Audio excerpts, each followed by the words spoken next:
Ora, há diversidade de dons, mas o Espírito é o mesmo. E há diversidade de ministérios, mas o Senhor é o mesmo. E há diversidade de operações, mas é o mesmo Deus que opera tudo em todos. Mas a manifestação do Espírito é dada a cada um para o que for útil, porque a um pelo Espírito é dada a palavra da sabedoria, e a outro pelo mesmo Espírito a palavra da ciência, e a outro pelo mesmo Espírito a fé, e a outro pelo mesmo Espírito os dons de curar, e a outro a operação de maravilhas, e a outro a profecia, e a outro o dom de discernir os espíritos, e a outro a variedade de línguas, e a outro a interpretação das línguas.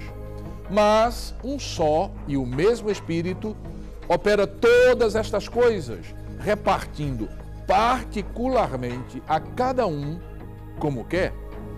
Primeira carta de Paulo aos Coríntios, capítulo 12, versos 4 ao 11.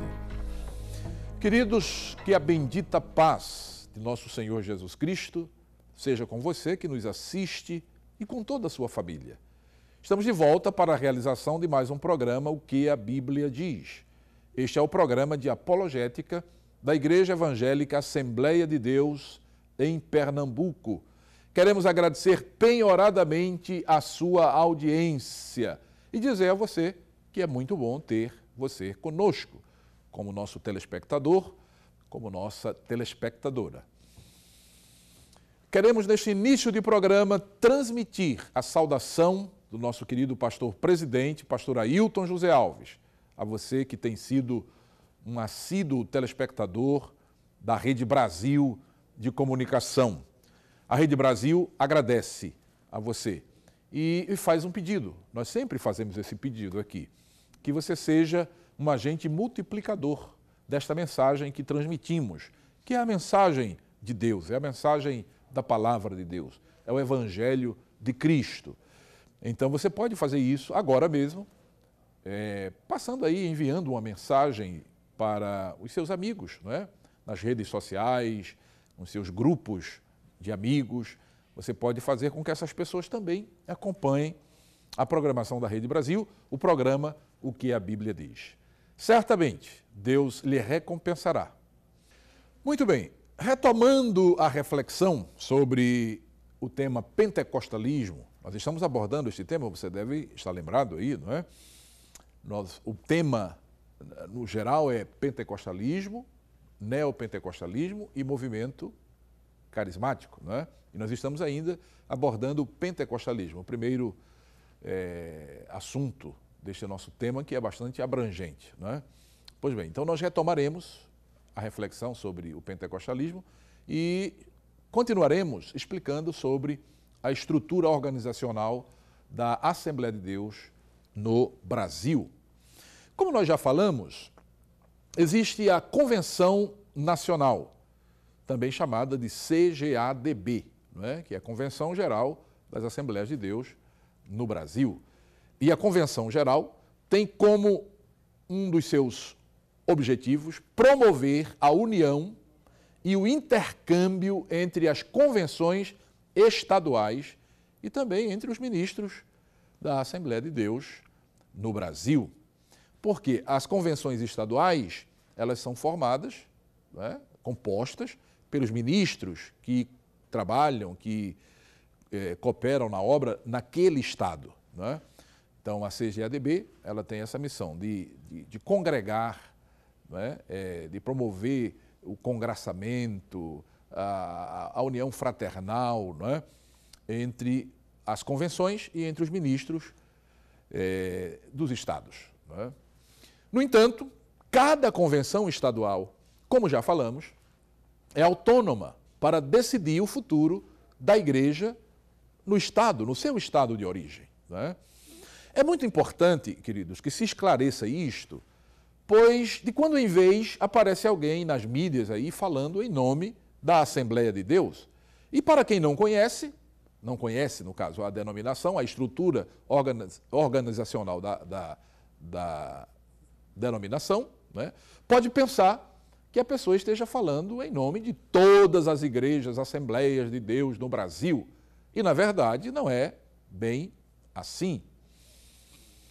Então, é importante esse esclarecimento aqui àquelas pessoas que não conhecem a estrutura organizacional da Igreja Evangélica Assembleia de Deus, para que tenham uma visão clara, não é, de como funciona a Igreja Assembleia de Deus no Brasil. Recentemente, as redes sociais divulgaram de forma torrencial até, não é, que alguns pastores e convenções estaduais estão se desligando da CGADB para formar uma outra convenção geral. Isso é público, é notório aí. Certamente, se você acompanha as redes sociais, você deve ter lido, visto ou até ouvido essa informação que eu estou trazendo aqui agora, não é? Bem, isso pode até acontecer e por causa disso, não é, pode até mudar alguns aspectos da denominação em nível de Brasil. Preste bem atenção. Mudar alguns aspectos da denominação no sentido organizacional em nível de Brasil, mas não interfere em absolutamente nada na Assembleia de Deus em Pernambuco, não é? E eu me refiro aqui, meus queridos, mais uma vez, quando eu digo Assembleia de Deus em Pernambuco, eu estou me referindo à igreja que foi fundada pelo missionário Joel Carlson e a sua esposa, Cindy Carlson, não é? Isso no ano de 1918. Então, é esta igreja que me refiro quando eu digo Igreja Assembleia de Deus em Pernambuco. Porque, como nós já falamos aqui, já existem muitas igrejas Assembleia de Deus em Pernambuco, não é? Mas eu estou me referindo à primeira, aquela que começou em 1918, através do casal Joel e Cindy Carlson, não é? Pois bem, a Igreja Evangélica Assembleia de Deus em Pernambuco, independente do que aconteça em nível nacional, nesse aspecto aí de ser criada uma nova convenção geral, ou seja, uma nova convenção nacional, não tem não sofre nenhum problema, né? Segue a sua marcha sem nenhuma alteração. É muito importante isso aqui, né? A Igreja Assembleia de Deus em Pernambuco jamais participou de nenhum movimento reformista ou inovador da denominação. Ela permanece fiel ao legado deixado por seus fundadores, Joel Carlson e Cindy Carlson, e também por aqueles que vieram antes de nós e que fincaram as estacas da doutrina e do zelo pela causa de Cristo, prezando pela santidade da igreja e pelo compromisso com a evangelização. Então, queridos, é importante que se diga isso nesse momento em que a gente ouve, lê, não é? E escuta mesmo, e assiste, não é? Tanta coisa aí nas redes sociais falando Assembleia de Deus em nível de Brasil, agora tem uma nova convenção nacional, e o que mudou? A Assembleia de Deus em Pernambuco não mudou absolutamente nada. A gente permanece, como já disse, fincado, firmado nos marcos que foram fincados aqui em solo pernambucano, não é? Pelos missionários Joel Carlson e Cindy Carlson e por aqueles pastores que vieram bem antes de nós, porque a nossa igreja já está comemorando o centenário, né? Já tivemos a abertura, agora em 2017, do centenário, não é? Da Assembleia de Deus em Pernambuco. Então é uma igreja centenária, mas a gente permanece naquilo que a gente aprendeu. Pois bem, nesse país de dimensões continentais, como é o caso, né, do Brasil, o nosso Brasil, é perfeitamente possível que haja desencontro de informações e até questiúnculas entre algumas convenções estaduais promovidas por pessoas que simplesmente não amam a igreja, mas os seus próprios interesses. São pessoas que não sentem sequer remorso por envilecerem a igreja, expondo-a ao constrangimento, muitas vezes em rede nacional de televisão, em redes sociais, não é? Essas pessoas não derramam lágrimas pelo bem-estar da igreja, não estão preocupadas com a manutenção da doutrina bíblica e nem dos bons costumes na vida diária dos crentes, mas em polemizar e expor visceralmente a noiva do Cordeiro. Mas, para esse, certamente, está reservado o julgamento, né? O juízo divino. Pois bem, queridos, nós vamos fazer uma breve pausa e vamos retomar a nossa reflexão, né, sobre o assunto logo em seguida. Não saia daí porque nós voltaremos rápido.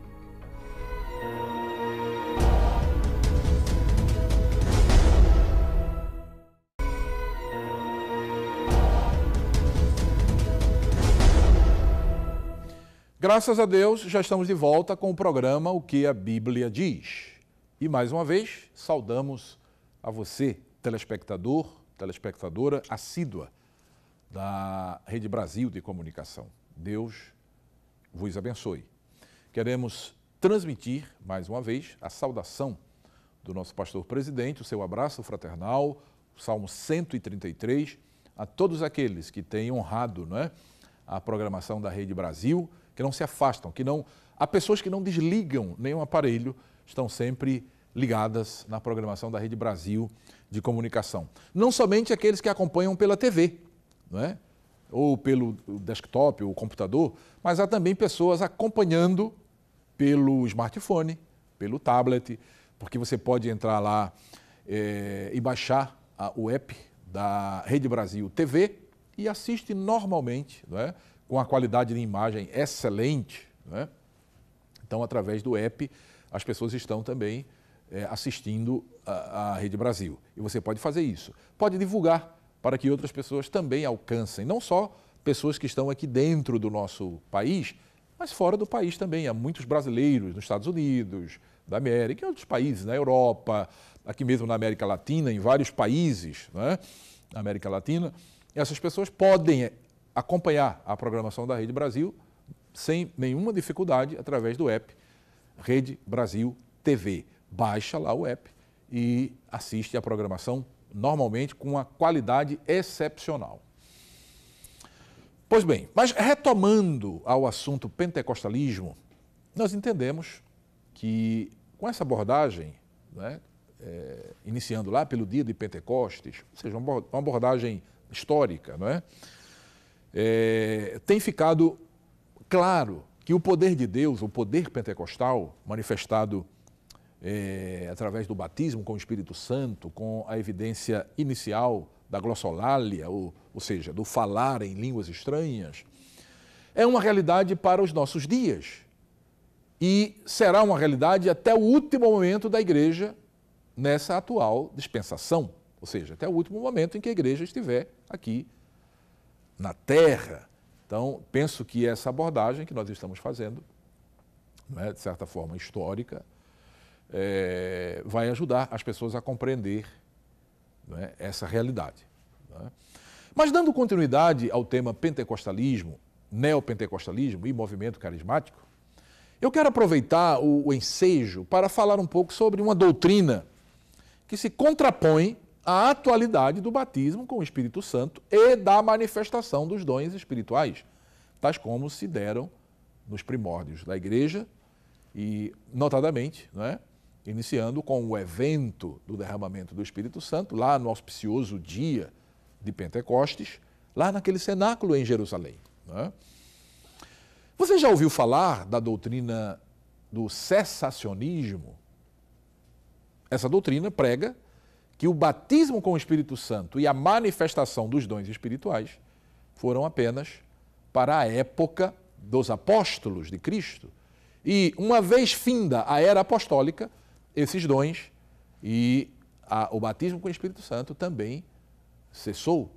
Não é? E aí eles tomam, ou seja, os cessacionistas, tomam o texto de 1 de Coríntios, capítulo 13, versículo 8, para fundamentar, não é, esta doutrina, a doutrina do cessacionismo. 1 de Coríntios, capítulo 13, verso 8, nós lemos assim: mas quando vier o que é perfeito, então o que é em parte será aniquilado.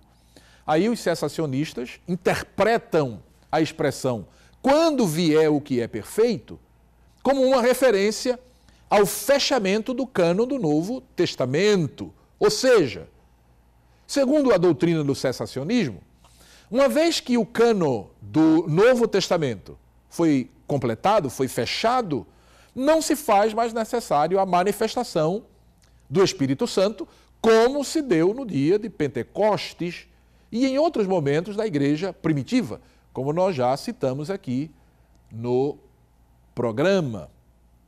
Queridos, obviamente que essa exegese é, no mínimo, muito, mas muito carente de revisão.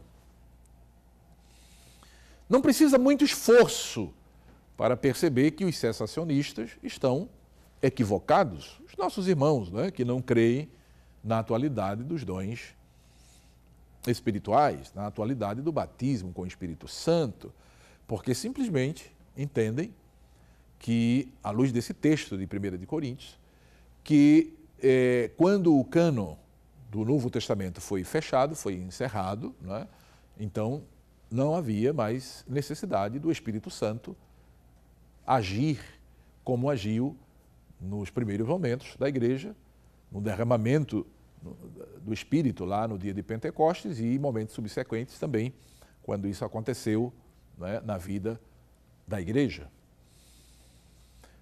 Mas existem outros argumentos que os cessacionistas usam para tentar fundamentar, né, essa tese de que o poder do Espírito Santo, a manifestação do Espírito Santo não acontece mais em nossos dias. Um outro argumento que eu considero pífio dos cessacionistas para apoiar a sua doutrina é que existe um interregno grande entre os últimos registros bíblicos da manifestação dos dons do Espírito Santo e o que vem acontecendo desde o último século até hoje entre os pentecostais. Por isso, dizem os cessacionistas, que esse período de tempo em que não aparecem registros históricos da manifestação dos dons do Espírito Santo seria uma prova de que estes cessaram. Bem, vamos começar com o texto que os cessacionistas usam para fundamentar a sua tese, que foi aquele texto que nós já citamos aqui, né? 1 de Coríntios, capítulo 13, versos 8 ao 12. Vamos ler toda essa parte, do verso 8 até o verso 12, para a gente entender melhor, né? O texto diz o seguinte: o amor nunca falha, mas havendo profecias, serão aniquiladas. Havendo línguas, cessarão.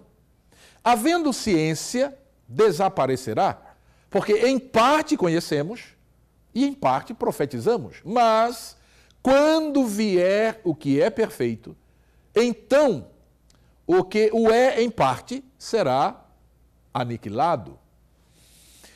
Queridos, a primeira coisa que precisamos notar nesta passagem que acabamos de ler, do capítulo 13 da primeira carta de Paulo aos Coríntios, é que Paulo, orientado pelo Espírito Santo, no meio de sua orientação sobre os dons espirituais, decide apresentar o amor como um caminho sobremodo excelente. Sim, este capítulo 13 da primeira carta de Paulo aos Coríntios é um capítulo que fala de forma específica e especial, né, sobre o amor, né? Então Paulo resolve exatamente mostrar o amor como um caminho sobremodo excelente, até mesmo superando os dons espirituais. Ou seja, a tônica apresentada por Paulo neste capítulo 13 da primeira carta aos Coríntios diz respeito à superioridade do amor.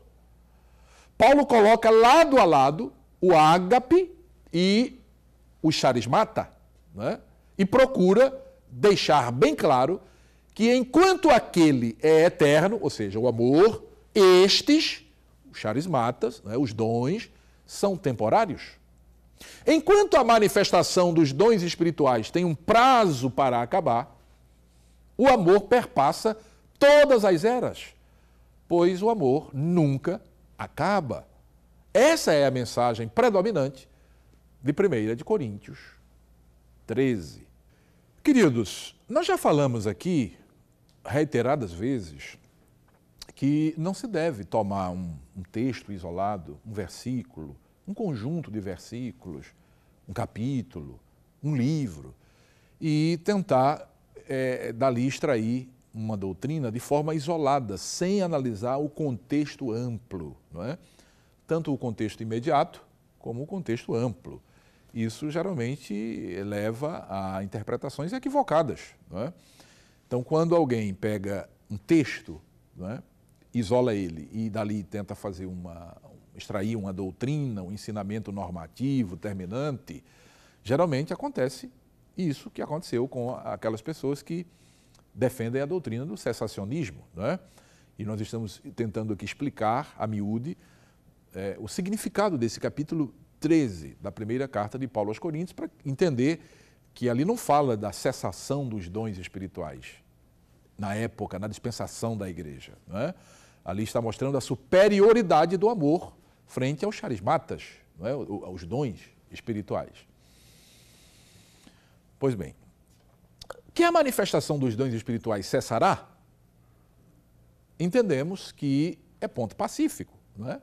Tanto os cessacionistas como os continuistas, assim chamados, né? Nós, os que cremos na atualidade dos dons espirituais, né?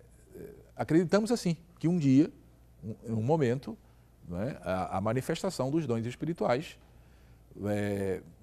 vai cessar, né? Nós não discordamos sobre isto, nem os cessacionistas, nem nós que cremos na atualidade e vivenciamos essa atualidade dos dons espirituais. Portanto, a pergunta que precisa ser respondida, de acordo com as Escrituras, não é se a manifestação dos dons espirituais, incluindo a glossolalia, cessará, mas quando isso há de acontecer, não é? Bem, de início, o próprio texto que lemos, lá de 1 Coríntios, capítulo 13, responde. O texto diz assim: quando vier o que é perfeito. Pronto, querido, aqui está respondido.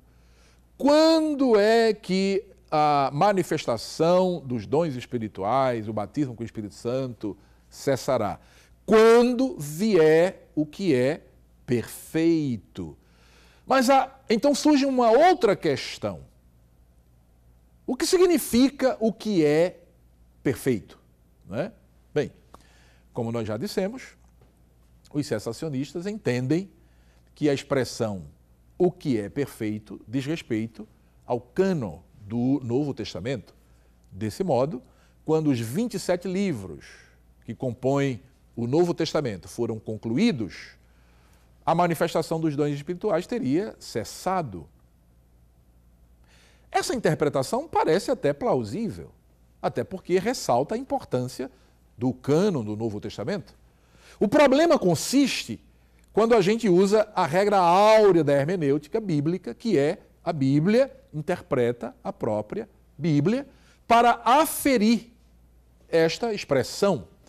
Então vamos ver o que os versos 7 e 8 do capítulo 1 da mesma carta diz. Observe que nós vamos ler uma outra passagem, né? Uma outra passagem, não é a mesma passagem, do mesmo documento sagrado, para desvendar o real significado da expressão quando vier o que é perfeito. Então vamos lá. 1 Coríntios, capítulo 1, verso 7. Não tenho pressa. Se você quiser acompanhar aí na sua Bíblia, pode acompanhar. Eu espero um pouco, você vai lá, pega a sua Bíblia, abre a sua Bíblia, na primeira carta de Paulo aos Coríntios, capítulo 1 e verso 7, ou mesmo anota aí, se não está com a sua Bíblia aí próximo, você anota, não é? Pois bem, vamos ler. 1 Coríntios, capítulo 1, verso 7. Paulo diz assim: de maneira nenhuma, ou de maneira que nenhum dom vos falte, de maneira que nenhum dom vos falte, esperando a manifestação de nosso Senhor Jesus Cristo, o qual vos confirmará também até o fim, para serdes irrepreensíveis no dia de nosso Senhor Jesus Cristo. Bem, queridos, diante deste último texto que nós acabamos agora de citar, nós percebemos que o que falta aos nossos irmãos cessacionistas é ler as Escrituras com mais cuidado. observando os contextos, como já falamos aqui, sem tanta pressa em tirar conclusões, para não passar desapercebido das revelações de nosso Senhor Jesus Cristo. A doutrina cessacionista pode até parecer uma coisa simples e de menor importância, mas pense comigo. Quantas pessoas têm sido privadas de receberem o poder de Deus e de serem instrumentos poderosos na mão de Jesus, simplesmente porque alguém lhes ensinou que o batismo com o Espírito Santo e a manifestação dos dons espirituais foi só para a igreja da era apostólica? Quantos? Quantos crentes jamais experimentaram, não é, o dom celestial, porque desconhecem que este dom, ou seja, o batismo com o Espírito Santo, foi prometido no Antigo Testamento e cumprido, e teve o seu cumprimento no dia de Pentecostes, e encontra-se à disposição da Igreja de Cristo? Essas pessoas poderiam estar frutificando muito mais para Deus. Não é? Essas pessoas poderiam, não é, aprofundar o nível do relacionamento com Deus de modo jamais experimentado.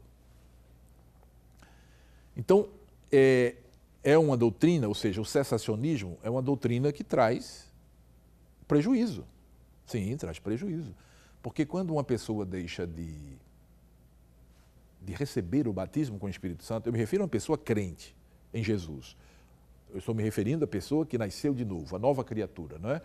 Quando ela deixa de receber o batismo com o Espírito Santo porque alguém diz que não existe mais, não é? Na atualidade ninguém é batizado com o Espírito Santo, essa pessoa deixa de ser um instrumento poderoso na mão de Deus, conforme já falamos aqui. Então, não deixa de ser prejudicial. Veja, a doutrina do cessacionismo pode parecer uma coisa simples, mas não é. É muito prejudicial à marcha da igreja, ao desempenho da igreja aqui na terra, né? Da sua missão, no cumprimento da sua missão. Quando Jesus estava para ir assunto aos céus, ele disse aos discípulos: recebereis a virtude do Espírito Santo. Antes ele disse: fiquem em Jerusalém, até que do alto sejais revestidos de poder, ou do poder, né, de Deus. E depois ele disse: recebereis a virtude do Espírito Santo e ser-me-eis testemunhas.